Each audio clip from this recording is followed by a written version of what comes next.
Olá pessoal, tudo bem com vocês? Na aula de hoje nós vamos continuar falando sobre a disposição final de resíduos sólidos, agora falando sobre o processo de incineração.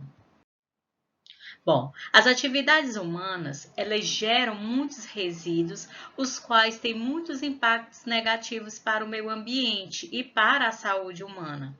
Para evitar ou pelo menos minimizar tais impactos, existem diversas formas possíveis para o tratamento e a disposição final dos resíduos na natureza, e uma delas é a incineração. A técnica de incineração, concebida com a finalidade de reduzir a quantidade de lixo, vem sendo amplamente utilizada e aperfeiçoada desde o seu surgimento na Inglaterra no século XVIII. Este processo consiste na queima dos resíduos a temperatura elevadas, acima de 900 graus Celsius, em um ambiente rico em oxigênio por um período determinado, resultando na redução de sua massa e volume e na sua transformação em material inerte. Além da redução do volume de resíduos, a incineração ela pode ser uma boa opção para a geradora que produz sobras danosas.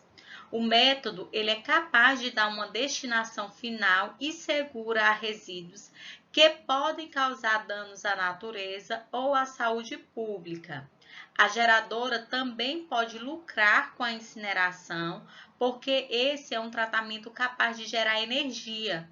Parte da energia liberada no processo de queima pode ser transformada em energia térmica e posteriormente elétrica. Isso ocorre porque a incineração de resíduos gera vapor, movimentando pás ligadas a uma turbina. Os movimentos giratórios das turbinas alteram o fluxo do campo magnético dentro do gerador. Essa alternância ela é capaz de produzir a energia elétrica, que pode abastecer, por exemplo, indústrias e residências. Então, a incineração ela é um processo de oxidação térmica, conduzida sob condições controladas em um sistema projetado especificamente para essa finalidade, visando a degradação térmica de resíduos para convertê-lo em materiais menos nocivos e ou de menor volume. E essa tecnologia, ela tem como principal atrativo sua possibilidade de diminuir para cerca de 4% do volume de resíduos a ser destinado a um aterro sanitário, além de ser eficiente na conversão de energia com resíduos. As cinzas que são geradas no final são os subprodutos desse método e, por serem inertes, já existem estudos que mostram a viabilidade da sua utilização na construção civil.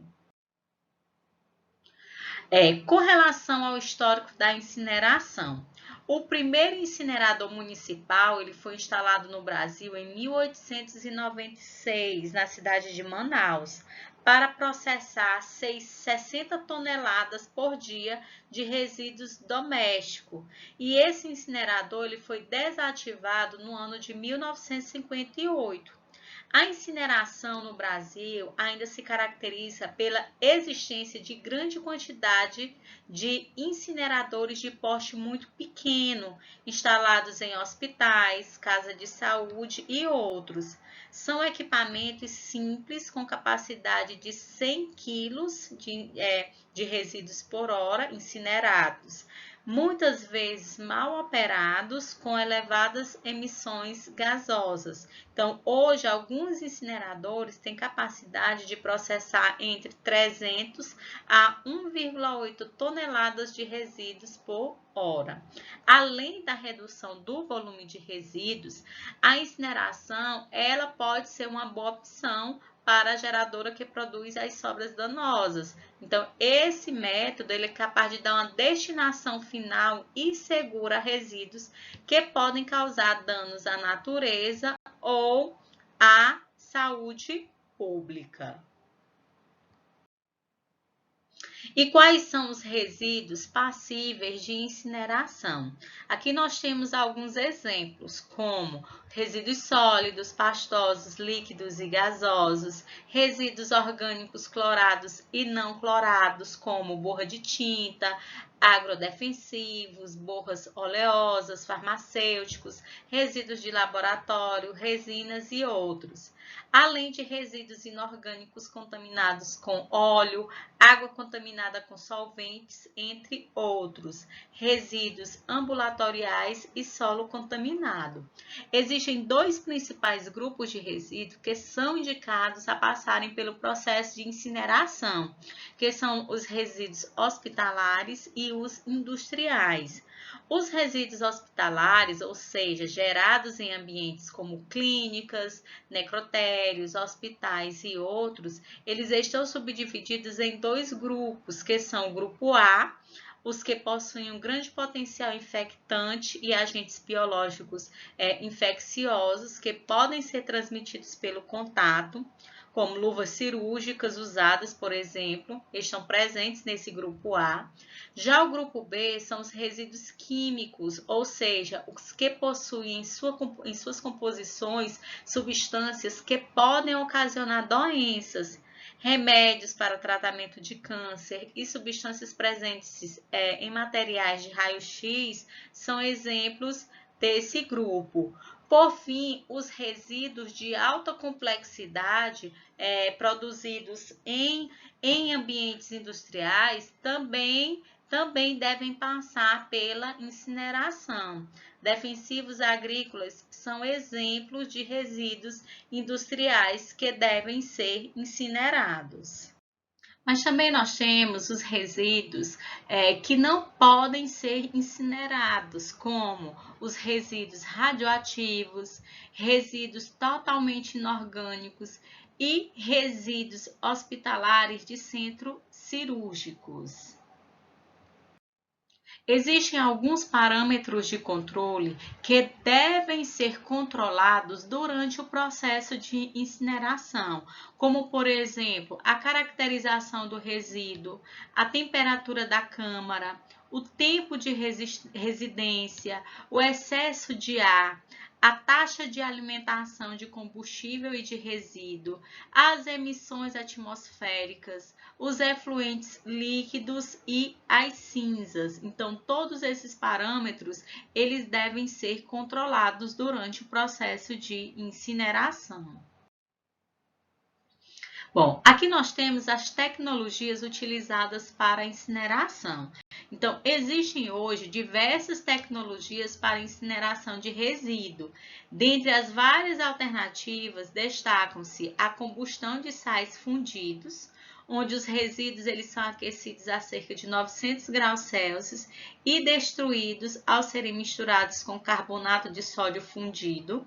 Nós temos também os incineradores de leito fluidizado, onde o material sólido granulado, como calcário, areia ou alumina, é suspenso no ar por meio de um jato de ar e os resíduos eles são queimados no fluido a cerca de 900 graus Celsius.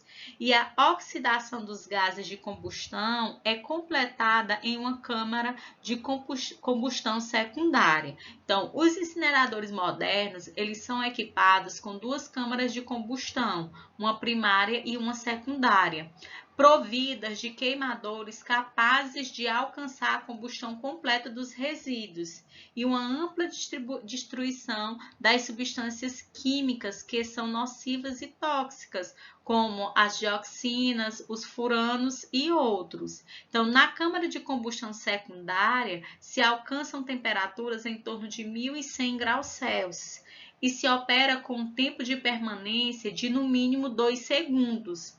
Então, para tratar o fluxo de gases e as partículas arrastadas antes de serem liberadas na atmosfera, são agregadas torres de lavagem química, ciclones, filtros e outros.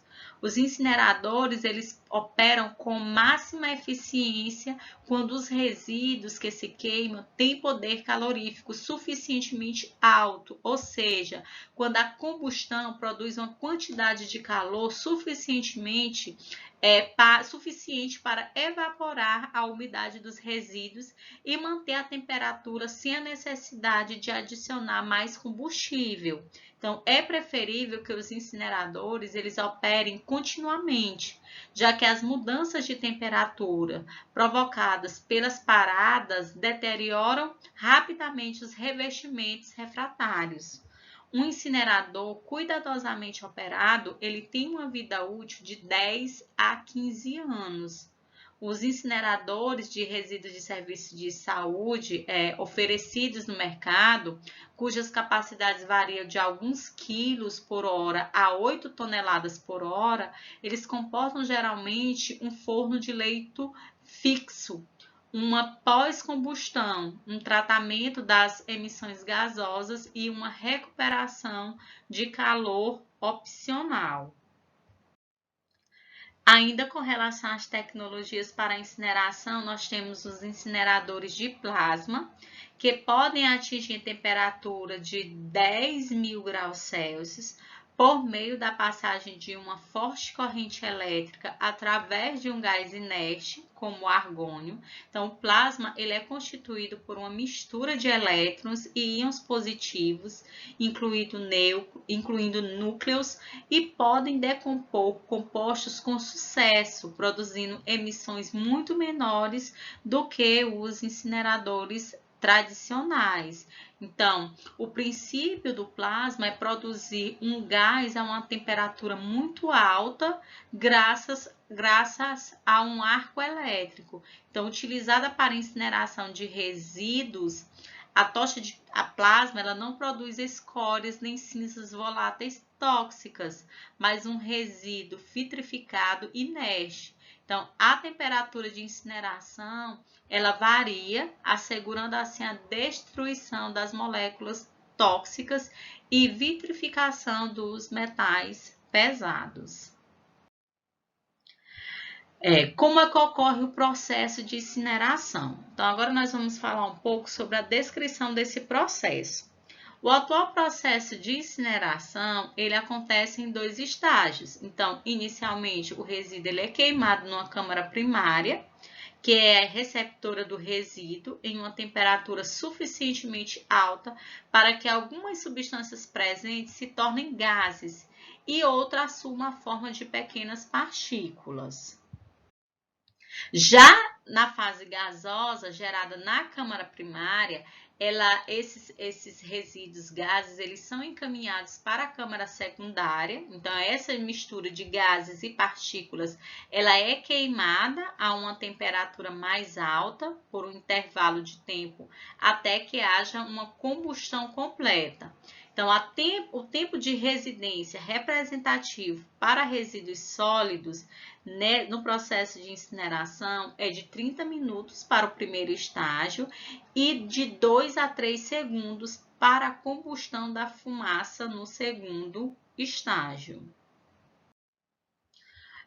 Os gases provenientes dessa segunda etapa, elas passam por um sistema de abatimento de poluição, que consiste em muitos estágios antes de serem enviadas para a atmosfera.